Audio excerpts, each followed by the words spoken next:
rabbil alamin wa bihi nasta'inu wa ala umuri dunya waddin wassalatu wassalamu wa ala asrofil anbiya'i wal mursalin wa ala alihi wa sahbihi ajma'in. Rabbi shrah li sadri wa yassir li amri wahlul 'uqdatam min lisani yafqahu qawli. Amma ba'du. Yang terhormat kepada Bapak Ahmad Fajar Shodiq selaku dosen pengampu mata kuliah Ushul Fiqh, dan tak lupa kepada teman-temanku yang saya sayangi. Baik, sebelum saya dan rekan saya menyampaikan materi kuliah hari ini, izinkan saya untuk memperkenalkan diri terlebih dahulu. Saya Ulfatul Nikmah, NIM U 2019-20661, dari kelas Ilmu Hadis 2 semester 5. Untuk selanjutnya, saya akan serahkan kepada rekan saya, yaitu saudari Agung. Monggo dipersilakan. Baik, perkenalkan, nama saya Muhammad Agung Nur Haidarna, NIM U 2019-2037, dari kelas Ilmu Hadis 2. Pada perkuliahan hari ini, kelompok kami akan membahas tema tentang hukum syar'i, hukum tarifi, dan hukum wad'i. Jadi langsung saja pada pembahasannya. Baik, terima kasih. Di sini saya akan menjelaskan sedikit mengenai hukum syar'i. Untuk itu, saya dan rekan saya memohon maaf apabila dalam membacakan kitab ini masih banyak kekeliruan dan kesalahannya. Kami mohon maaf, harap dimaklumi karena kami berdua masih dalam proses belajar. Oke. Bismillahirrahmanirrahim. Al-hukmu syar'i gharfu ibnu al-hajjib al-hukmu syar'i bi annahu khitaballahi al-mutakallifu bi af'alil mukallifina iqtada'a aw takhyiran aw wad'an al-muradu bi khitaballahi.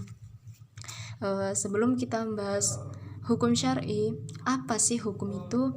Hukum itu berasal dari bahasa Arab, yang mana yaitu al-hukmu, yang artinya mencegah atau memutuskan. Kemudian menurut Ibnu Al-Hajjib, hukum syar'i adalah kitab atau kalamullah subhanahu wa ta'ala yang berkaitan dengan semua perbuatan mukallaf, baik berupa iqtada'a atau i'tiqad, yaitu sebuah perintah, larangan, anjuran untuk melakukan atau meninggalkan sesuatu perbuatan. Kemudian al-takhyiran, yaitu memilih antara melakukan dan tidak melakukan sesuatu. Kemudian al-wad'an, yaitu sebuah ketentuan yang menetapkan sesuatu sebagai sebab, syarat, dan penghalang atau mani. Saya lanjutkan. Kalamuhu an-nafsiyu al-azaliyu alladhi yadullu alaihi al-Qur'ana wa sunnatu wal ijma' wa ghairu dhalik min adlah. Kitab Allah atau titah Allah ada yang bersifat langsung dan tidak langsung.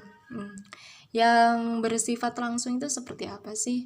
Yaitu seperti Al-Quran, yang mana Al-Quran ini kan sumbernya langsung dari Allah, yaitu titah Allah yang perantaranya itu adalah malaikat Jibril, di mana malaikat Jibril ini membawakan wahyu untuk disampaikan kepada Nabi Muhammad SAW, sehingga adanya Al-Quran ini. Kemudian yang bersifat tidak langsung itu seperti sunnah Nabi SAW dan ijma para ulama. Kemudian ada pembahasan mengenai definisi ini yang tidak setuju dengan pendapat ini. Kemudian ada sebuah definisi yang mengatakan bahwa menurut definisi ini, kitab itu tidak hanya Al-Quran saja, melainkan as-sunnah dan ijma para ulama, yaitu bunyinya seperti ini. Dalam definisi tersebut dikatakan asy'ari, tidak dikatakan Allah agar bisa mencakup juga sunnah dan ijma, sehingga tidak ada dugaan bahwa yang dimaksud dengan kitab itu hanya Al-Quran saja. Saya lanjutkan.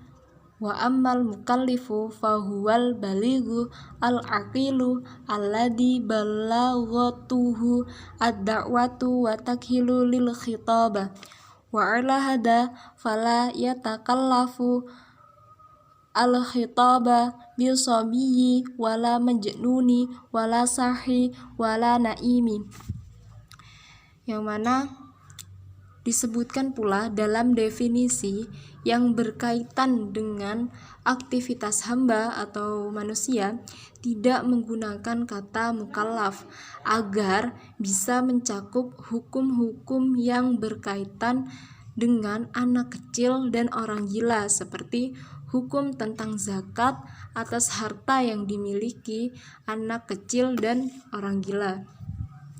Saya lanjutkan lagi. Wal muradu bil iftidai al matalabu wa huwa talabul fi'li wa talabul tarki wa kullu minhuma yang qasimu ila jazimi wa ghairu jazim. I'tiqad atau sebuah tuntunan adalah perintah untuk mengerjakan sesuatu atau larangan untuk melakukan sesuatu. Dengan demikian, salah satu kriteria yang terkandung dalam ayat maupun hadis adalah adanya larangan.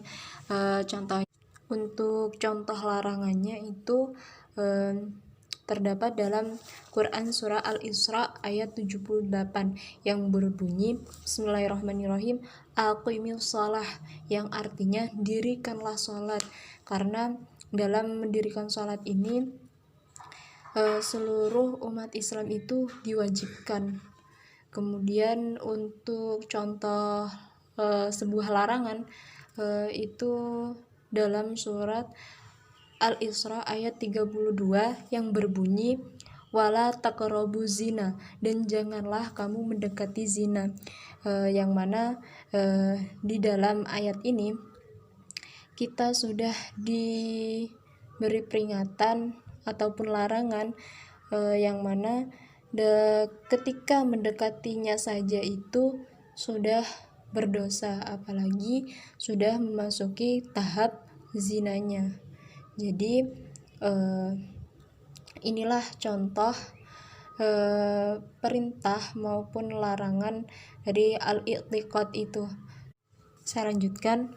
Wa amma at-takhyiru fahuwa taswiyatu baina janibi al-fi'lu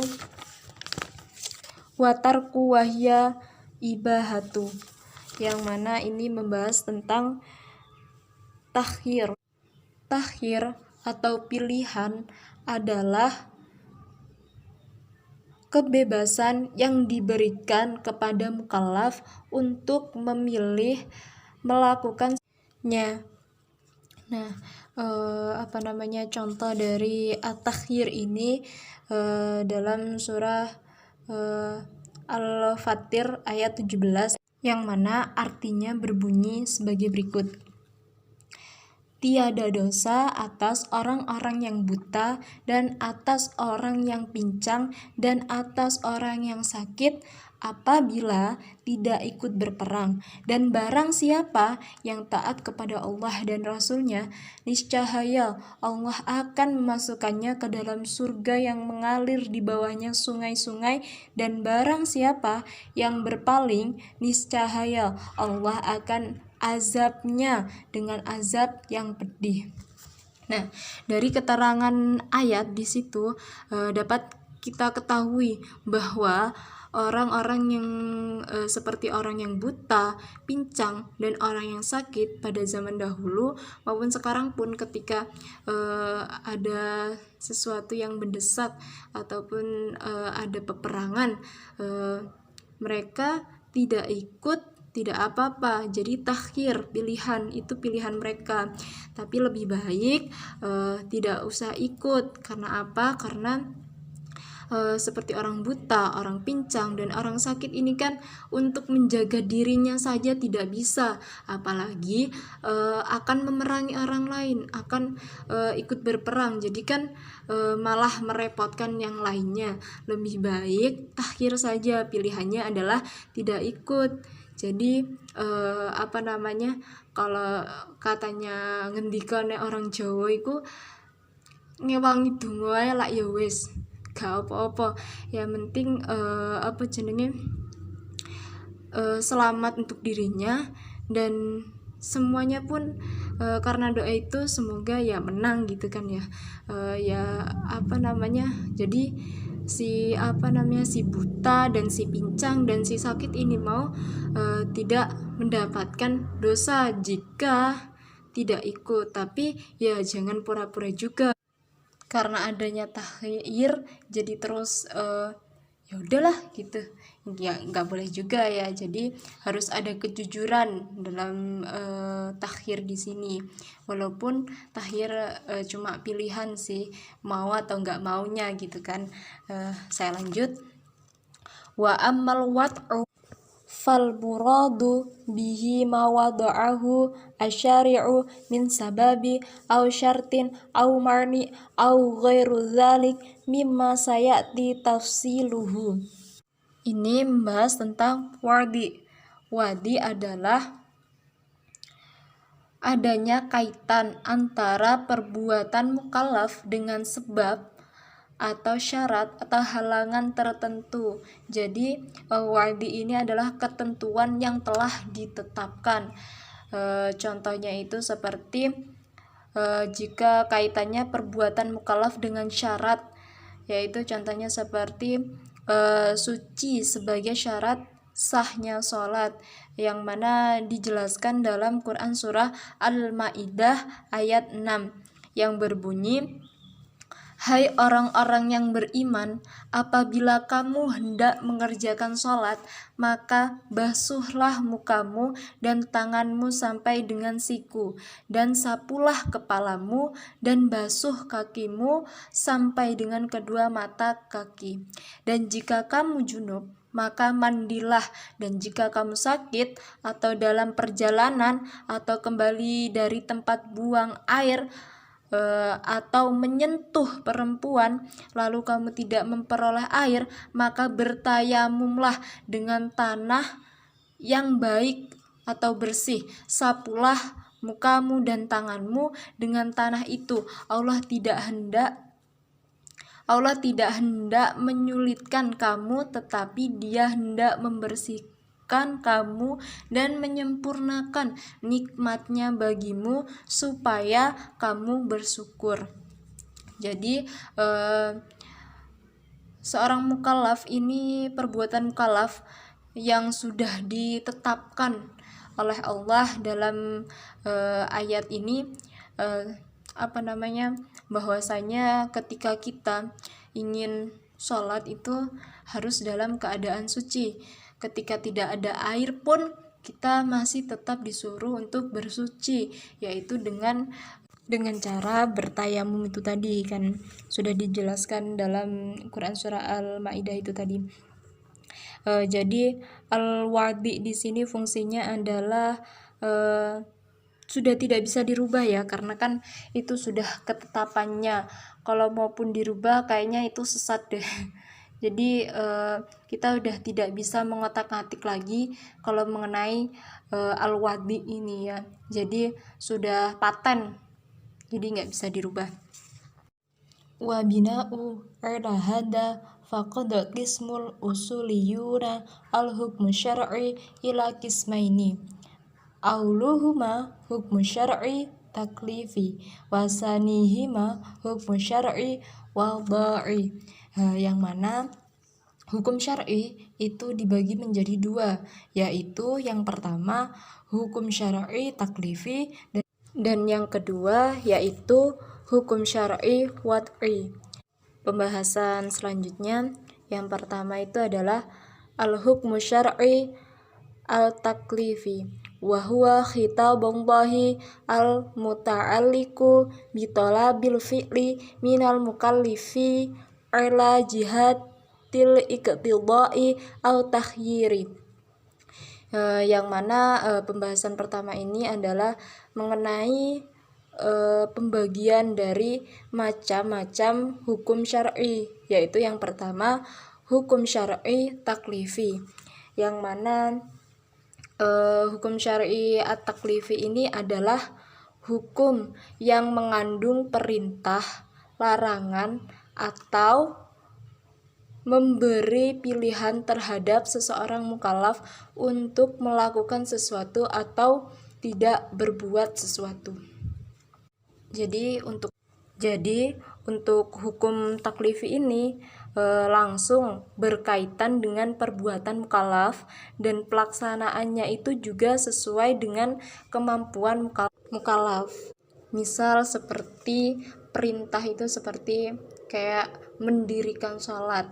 Nah, untuk mendirikan sholat ini kan tidak semua umat muslim itu bisa melakukannya, karena ini adalah sebuah hukum pilihan yang mana mau melakukan atau tidaknya itu kan tergantung manusianya itu sendiri gitu ya.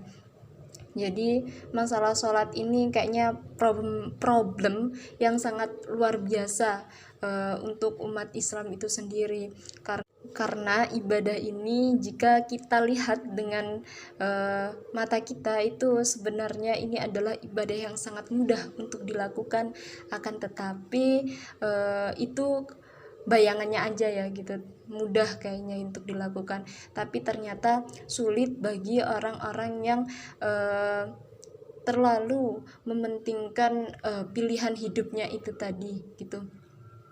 Karena kan sholat ini sangat benar-benar mengganggu ketika dipertemukan dengan orang yang tidak ingin melakukan ibadah ini gitu. Kayak semisal waktunya tidur harus bangun sholat, waktunya kerja harus sholat gitu kan. Jadi walaupun hukum sholat ini adalah wajib, ya terserah manusianya yang melakukan gitu. Jadi mau sholat ya monggo, mau nggak sholat ya monggo, karena Allah itu tidak butuh mereka yang akan butuh dengan Allah gitu. Jadi ya sebagai mukallaf yang taat, ya sebisa mungkin kita berusaha menaati apa yang telah diperintahkan atau yang telah ditetapkan untuk dilarang, itu sebisa mungkin kita harus bisa menaatinya begitu. Lanjut, al-iqtidau yasmilul ahkamu taklifiyati arba'ati wa hiya al-ijabu wa nadmu wa karahatu wa tahrimu wa amma tahyiru fahuwa yasmilu al-ibahatu faqat. Yang mana hukum taklifi ini dibagi menjadi 5, yaitu al-ijab, wan nadbu, wa karahatu, wa tahrimu, al-ibahatu. Jadi ada 5. Pembahasan yang pertama, al-ijabu huwa khitaballahu al-muta'alliqu bi talabil fi'li minal mukallifi talaban jaziman la yajuzu tarkuhu kal amru bis salati al-maqrudati wal hajju al-wujubi. Yang mana ijab ini adalah kitab yang berisi tuntutan yang harus dilakukan atau dikerjakan. Konsekuensinya atau hasil dari ijab dinamakan wujub atau kewajiban, sementara tuntutan pelaksanaannya yang dikenai hukum wujub disebut dengan wajib. Contoh kaidah ijab adalah melaksanakan sholat fardu. Kemudian wan nadbu huwa khatiballahu al-muta'alliqu bitalabil fi'li minal mukallafi talaban ghairu jazimi bi anna jawaza tarkuhu kala amru bi guslil jumu'ati. Nadab Nadab ini adalah kitab berisi sebuah tuntutan yang tidak harus dituruti. Dengan kata lain, tuntutannya tidak bersifat wajib dan penetapan. Pelaksanaan yang dikenai hukum nadab disebut dengan mandub. Contoh kaidah nadab adalah melakukan sholat sunnah sebelum fajar subuh tiba. Jadi sholat sunnah sebelum fajar subuh tiba itu bersifat tuntutan yang bersifat tidak wajib dan penetapannya, jadi tidak dilakukan pun tidak menjadi masalah begitu. Baik, penjelasan yang selanjutnya. Bismillahirrahmanirrahim. Wal karahatu hiya hitadullahu al muta'alliqu bi talabi tarakal fi'lu minal mudalli fi talabin ghairu jazimin bi anna jawaza fi'lu kasharbi qa'iman. Watahirmu huwa hitaballahu muta'alliqu bitalabi tarkal fi'lu minal mu'mali fi talaban jaziman bi anna muni'a min fi'lihi qalu riba. Yang disitu jelaskan karohah adalah kitab berisi larangan yang tidak mesti dijauhi. Tuntutan karohah bersifat tidak mengharuskan dan tidak menetapkan. Pelaksanaan kaidah karohah dinamakan makruh. Contoh perbuatan yang termasuk dalam kaidah karohah adalah memakan daging kuda. Yang selanjutnya, wal ibahatu hiya makana hitaba fiha ghairu mu'tadi sya'an minal fi'li wat tarafi bal khairun mukallifi bainahuma fa'alu fariha wa hada bin nasbati lihi taballah. Yang artinya ibahah adalah kitab yang memperbolehkan memilih antara berbuat atau tidak berbuat. Kaidah ini memberi pilihan kepada mukallaf untuk mengerjakan atau meninggalkannya. Pelaksanaan yang dikenai kaidah ibahah disebut dengan istilah mubah. Implementasi kaidah ibahah ini dalam Islam adalah melakukan perburuan sesudah melakukan tahallul dalam ibadah haji. Dan yang selanjutnya, wa amma ma yata'allaqu bihi al-hitaba wa huwa fi'lu abdi fayusiku bi annahu wajibun aw mahdubun aw makruhu aw haraman aw mubahun fal wajibu huwa ma yusabu fa'iluhu wa yu'aqibu tarkuhu amdan ka sholati zuhri. Hukum tahlifi ini diklasifikasikan menjadi 5, yaitu hukum tahlifi wajib, sunnah, haram, makruh, dan mubah. Wal maghdubu huwa yu'abu fa'ilahu wa la yu'aqibu tarku amda kat tasmiyahu qabla al-wudu'i wa tha'am. Wal makruhu huwa wa yu'abu tarkuhu wa la yu'aqibu fa'iluhu amdan katanafas fil ina'i. Wal haramu huwa wa yu'abu tarkuhu wa yu'aqibu fa'iluhu amdan kata'amilu birriba. Wal mubahu huwa wala sawaba wala hiqaba la fi fi'lihi wala fi tarkihi fayustawi fihi janiban al-fi'lu wa tarku qata'ami wal syarabi. Hada wal hanafiyati taksimati ukhra haisu farqu bainal fardi wal wajib wa bainal makruh tahrima wal haram. Di sini penjelasannya yang pertama yaitu hukum tahlifi wajib. Secara etimologi wajib itu tetap atau pasti. Setelah terminologi yaitu yang dituntut syar'i untuk melakukan suatu perbuatan dengan tegas dan kuat. Jika dilaksanakan akan menyebabkan pujian dan pahala, dan jika ditinggalkan dalam keadaan mampu akan menyebabkan celaka dan siksa. Ada 2 unsur wajib yang membedakan dengan hukum tahlifi yang lain. Yang pertama, adanya sifat al-luzum, yaitu mesti, tegas, atau pasti untuk melakukannya sehingga hukum perbuatan tersebut tidak bersifat anjuran semata. Yang kedua, adanya janji bagi yang melakukannya sekaligus ancaman dosa bagi yang meninggalkannya. Hukum tahlifi wajib diklasifikasikan menjadi 2, yaitu dari segi orang yang dibebani kewajiban. Yang pertama, wajib ain. Kewajiban yang dibebankan kepada setiap mukallaf atau sudah balik dan berakal tanpa terkecuali, misal sholat wajib. Dan kedua, wajib kifai. Kewajiban yang dibebankan kepada seluruh mukallaf, namun jika telah dilaksanakan oleh sebagian umat Islam, maka kewajiban itu sudah dianggap terpenuhi. Contohnya sholat jenazah. Dan dari segi kandungan perintah, yang pertama, wajib mu'ain. Wajib mu'ayyan. Kewajiban di mana yang menjadi objeknya adalah tertentu tanpa ada pilihan. Misal, kewajiban puasa di bulan Ramadan. Yang kedua, wajib muqayyar. Kewajiban di mana yang menjadi objek boleh dipilih antara beberapa alternatif, yaitu kafarat sumpah. Yang selanjutnya, dari segi waktu pelaksanaannya. Yang pertama, wajib mutlak. Kewajiban yang pelaksanaannya tidak dibatasi dengan waktu tertentu. Misalnya, kewajiban membayar puasa Ramadan yang ditinggal. Dan yang kedua, wajib muakkad. Kewajiban yang pelaksanaannya dibatasi dengan waktu tertentu. Nah, pada wajib muakkad ini dibagi lagi menjadi dua. Yang pertama yaitu muwassa. Waktu yang tersedia lebih lapang daripada waktu pelaksanaan kewajiban itu sendiri. Misal, sholat 5 waktu.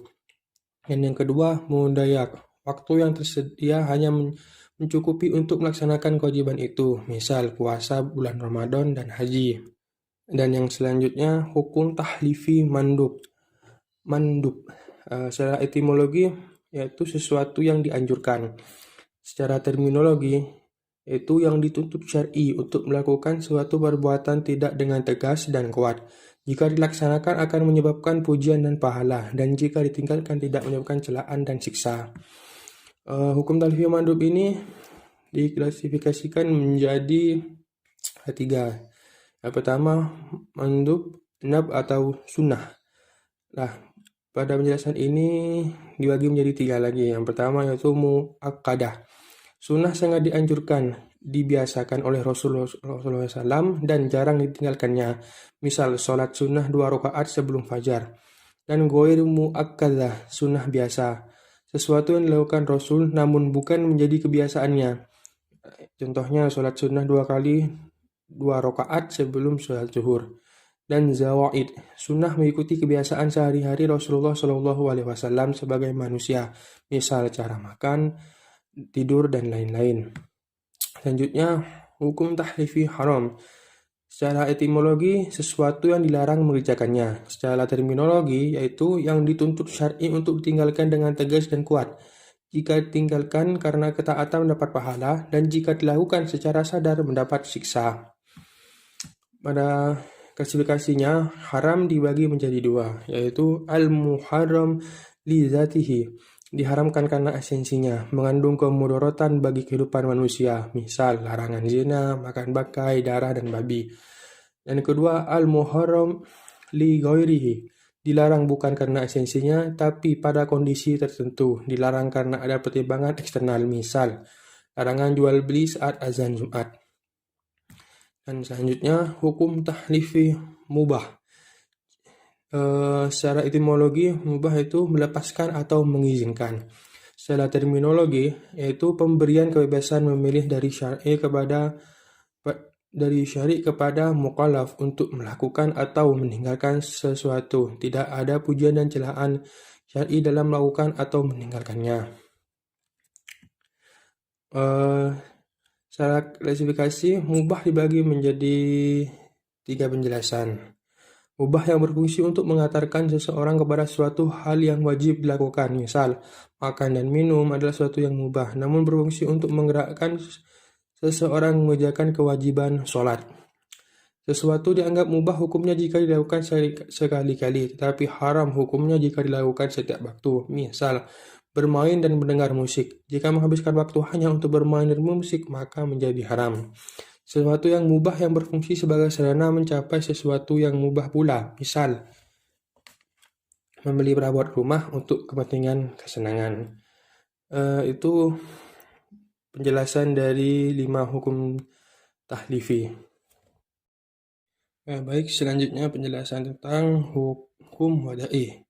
Al-hukmu syar'i al-wada'i. Wa amma hukmu syar'i wal-wada'i fahuwa Kitabullahu al-muta'alliku yujmalu syai'un sababan aw syaratun aw mani'a أو شاهها أو شدا أو فاسدا فالسبب هو ويلزم من وجود ومن عدم كالإسكار يلزم من وجوده وجود التحريم ومن عدمه عدمه والشرط هو ويلزم من عدمه عدم ولا يلزم من وجوده وجود ولا عدم الوضوء فإنه يلزم من عدمه عدم صلاة الصلاة ولا يلزم من وجوده ذها ولا عدمها.